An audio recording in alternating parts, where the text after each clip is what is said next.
ॐ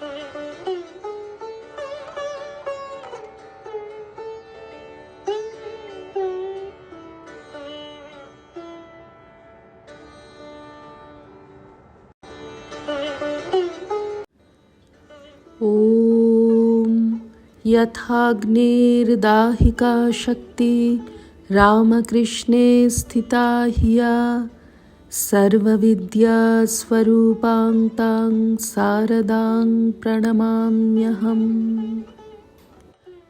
শ্রী শ্রী মায়ের কথা। সরজুবালা, 18ই ভাদ্র 1325। মা জপের আসনে বসে আছেন। আরতি হয়ে গেছে। রাধুর স্বামীর জন্য মাংস রেঁধে এনেছিলুম। রাধুকে ডেকে তেতলায় তার ঘরে রেখে আসতে বললেন। আমি রেখে এসে প্রণাম করে বসলুম। মা কুশলাদি জিজ্ঞাসা করলেন। একটি আত্মীয়া মেয়ে এসে মাকে বলছেন, তুমি আমার মনটি ভালো করে দাও। আমার মনে বড় অশান্তি, আর বেঁচে থাকতে ইচ্ছে নেই। যা আছে তোমাকে লিখে পড়ে দিয়ে যাব। আমি মরবার পরে তুমি সেই মতো কাজ করো। মা হেসে বললেন, তা কবে মরবি গো? শেষে গম্ভীর হয়ে মা বললেন, তাহলে আস্তে আস্তে বাড়ি চলে যাও। এসব জায়গায় যেন একটা বিপদ করে বসো না। এমন জায়গায় থেকে আর আমার কাছে থে বলেই সামলে নিয়ে বললেন, এই সব সাধু ভক্ত ঠাকুর এমন স্থানে থেকেও যদি তোর মনের অশান্তি না ঘোচে, তবে তুই কি চাস বল দেখি? কি জীবন তুই পেয়েছিস বল দেখি? কোনো ঝঞ্ঝাট নেই। এ জন্মটা যে কিনে নিয়ে যেতে পারতিস। এ স্থান যখন চিনলিনি, চিনবি একদিন যখন অভাব হবে। তবে এখন বুঝলিনি। তোর পাপ মন, তাই শান্তি পাসনে। কাজকর্ম না করে বসে থেকে থেকে মাথা গরম হয়ে উঠেছে। একটা ভালো চিন্তা কি তোর কিছুতে করতে নেই? কি অশুদ্ধ মন গো। এই বলেই আবার হেসে উঠে আমার পানে তাকিয়ে বলছেন, কি ঠাকুরের লীলা মা দেখছ? মায়ের বংশটি আমার কেমন দিয়েছেন। কি কুসংসর্গই করছি দেখো।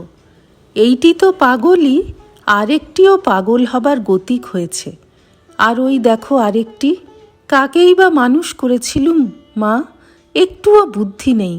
ওই বারান্দায় রেলিং ধরে দাঁড়িয়ে আছে, কখন স্বামী ফিরবে।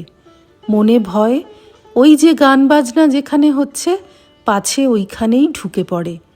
দিন রাত সামলে নিয়ে আছে। কি আসক্তি মা! ওর যে এত আসক্তি হবে তা জানতুম না। আত্মীয়াটি বিষণ্ণ মুখে উঠে গিয়ে শুলেন।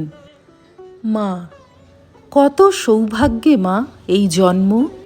খুব করে ভগবানকে ডেকে যাও। খাটতে হয়, না খাটলে কি কিছু হয়? সংসারে কাজকর্মের মধ্যেও একটি সময় করে নিতে হয়। আমার কথা কি বলবো মা? আমি তখন দক্ষিণেশ্বরে রাত 3টের সময় উঠে জপে বসতুম।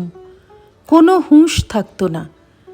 একদিন জ্যোৎস্না রাতে নবতে সিঁড়ির পাশে বসে জপ করছি, চারিদিক নিস্তব্ধ। ঠাকুর যে সেদিন কখন ঝাউতলায় শৌচে গেছেন কিছুই জানতে পারিনি। অন্যদিন জুতোর শব্দে টের পাই।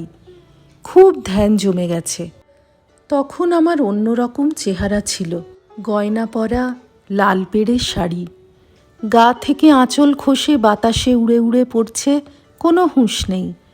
ছেলে যোগেন সেদিন ঠাকুরের গাড়ু দিতে গিয়ে আমাকে ওই অবস্থায় দেখেছিল। সেসব কি দিনই গিয়েছে মা।